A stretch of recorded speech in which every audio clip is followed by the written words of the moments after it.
Պաշտոնը զբաղեցնող անձը ասում է, որ դա չուլան է, դա ԳԲ է եւ այլն, իդեպ բացվեց ով է ծառայություններին ծառայում։ Հիմա եթե կներեք այս դրվագը չլիներ, շատ խելացես, չուլաների, ճիշտ է։ Մենք չենք կարող հուդաներ չուլաներում ծառայող։ Նայեք, շատ կարևոր է, որ ցանկացած հասարակության մեջ, ցանկացած հաստատության մեջ, այդ թվում եւ եկեղեցում, անպայման ներմուծվում են հատուկ այն անձիկ, ովքեր հենց ճիշտ ժամանակին պետք է ամբողջովին ծառայեն ոչ Աստծուն, ոչ հայ եկեղեցուն, այլ այն իշխանությանը, որը այսօր է։ Այդպես չէ, որ սա իրենք նոր ինչ-որ բան են, ոչ, դրանք ներմուծված են եղել շատ վաղուց, այո, այդ ազգային լինի անվտանգության ծառայություն, լինի ԿԳԲ, ոչ որ ասվում է մինչ այսօր, այո, Չերու, Ամերիկա, Անգլիա, ինչ գիտեք, ինչ են արել։ Իմանայեք, մենք այսօր գիտենք, ովքեր են այդ 10 հոգիները։ Շատ լավ, այո, հանգիստ լինենք, չէ՞ Տիկին Ալավերջան, բացահայտվել է, շատ կեցեք, այո։ Բացահայտվել են, ընդ որում, նրանք այնքան փոքրամասնություն են կազմում մեր հոգևորականները։ Վստահ լինենք Տիկին Ալավերջան, որովհետև ինքը հրեշը հիմա սկսել է սենց մի քիչ հանգստանալ, ինձ թվում է նոր դավադրություն է ինքը նախապատրաստում։ Ես ասեմ, նոր ինչ-որ բան է մտածել։ Որտեղ մարդ է, այնտեղ մեղք։ Ինչով է, որն է գործիքը այս անձնավորության։ Ճիշտ այնպես, երբ որ ինքը եղել է այդ դեղին, ամենադեղին թերթիկի խմբագիրը, նա նույն այդ գործն է անում։ Այո։ Այսօր վարչապետի պաշտոնը զբաղեցնող անձը զբաղվում է նույն գործով, որով տարիներ շարունակ զբաղվել է, սնել են իրեն, օգնել են, փայփայել են, ֆինանսավորել են, բարձրացրել են, ասեցի ես, այո, բարձրացրել են։ Այսինքն մենք պետք է հասկանանք, որ այսօր այդ ճշմարտության պահերից մեկն է, երբ որ հայտնաբերվել են ամենա այսպես անձիկ, այո, չի բացառվում, որ փոքր կամ ոչ այդքան աննշան ինչ-որ մեղքեր են գործել, կրկնում եմ, որտեղ մարդ են, տեղ մեղք, և ծլավել ծառայել են և եկեղեցուն և Աստծուն եկեղեցու միջոցով, բայց այո, մարդը մնում է մեղսավոր, այո, կարող են ևս մի քանի հոգու այդպես բռնացնել,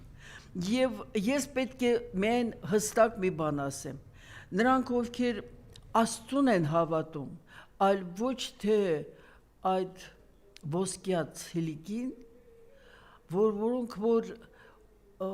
հավատքով են, այլ ոչ թե փողով, նրանք էլի մեծամասնություն են, ինչ ուզում եք ինձ ասեք։ Բոլորով է նայել է, որ դուք ճշմարիտ բան ասեցիք, որ մի քայքայիչ այս գործնեությունը, հիշում եք ես ժամանակին ասել եմ, որ ես իշխանությունները նման են քայքայիչ աղանդներին։ Հիմա տեսեք, որ իրականում իշխանությունները այսօր Հայաստանում գործում են որպես տոտալիտար, այդպես քայքայիչ աղանդ։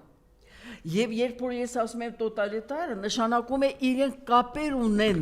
տոտալիտար քայքայիչ կենտրոնների հետ։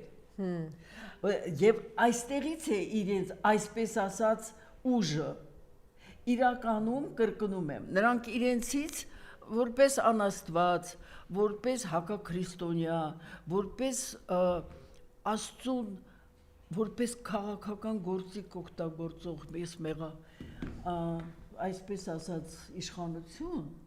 նրանք դատապարտված են արդեն և անեծքի տակ գտնվում են և այս առումով ես կրկնելու եմ քրիստոնեական ճշմարտությունը, ատիր մեղքը և աշխատիր մեղսավորի հետ։ Ինչու, ես տեղ հարց է ծագում, բա ինչու մեր սրբազան հայրը կաթողիկոսը և չի կանչում այդ ժողովը և չի հեռացնում այդ մարդկանց իրենց պաշտոնը Դու գիտեք, որ պիտի եպիսկոպոսալ ժողով լիներ եւ մամուլում հրապարակում եղավ, որ իրենք վախեցրել են, սպառնացել են, որ նախ կփակեն, թույլ չեն տա, որ դուք մտնեք կամ կձեզ կձերբակալեն, դրա համար չեն կարողացել գալ։ Այսինքն այդտեղ էլ է իշխանությունը աշխատել։ Ես ուզում եմ ասել, այդ դա այնքան բացահայտ է։ Դուք ասում եք, ինչու չեն արձագանքում միջազգային, այսպես ասած, կոչված կենտրոնները եւ այլն։ Բայց դա շատ կներեք իրենց իղձած եւ պլանավորված եւ ուղղորդած գործողություններ։ Սա այսինքն իրենք այսինքն հաշտեն, որ Հայաստան չպիտի լինի։ Ամբողջովին, ես էլի կրկնում եմ ձեզ այն ինչ որ մեզ հասարակական կազմակերպություններ 8 հոգի ենք ասել են 2003 թվականին ՄԱԿ-ի գլխավոր այսպես գրասենյակում 2003 թվականին երբ որ մեզ ընդունել է երկրորդ մակարդակի ոչ թե գլխավոր քարտուղարը այլ երկրորդ մակարդակի տեղակալներից մեկը զրույցը այնպես է ընթացել որ ինչ որ մեկը խոսացել է ցեղասպանության թե բան որովհետև ես չէի որովհետև ես գիտեմ իրենց կներեք Խարդախ տեսակը եւ ահա այդ արձագանքը որը որ տեղի է ունեցել կրկնում եմ ես տարիներ շարունակ 2003 թվականին ասել են ինչու եք դուք այդքան խոսում Թուրքիայի կողմից իրականացված այդ հանցագործություններին այո մեծ ողբերգություն է ես ուզում եմ ուշադրություն դարձրեք ապագա գետները, այսինքն ֆուտուրոլոգները արդեն իսկ կանխատեսում են, որ մինչև 2050 թվականը Հայաստանը դառնալու է Թուրքիայի վիլայետներից մեկը։ Ժամանակ եք տալիս, քանի անգամ ես քանի անգամ եմ դա Ալավերջան, ես դու կարծում եք պիտի 20 տարի մեզ հանդուրժեն թողնեք 20 տարի։ Ես ասում եմ դա 2003 թվականի։ Չեք տեսնում ոնց է շտա։ Չէ, դա 2003 թվականի։ Ինչու՞, որովհետև այդ ժամանակ իշխանությունները իրենց սխալներով, թերություններով եկեղեցուն ձեր չէին տալիս հակառակը եկեղեցին իր շատ պատվավոր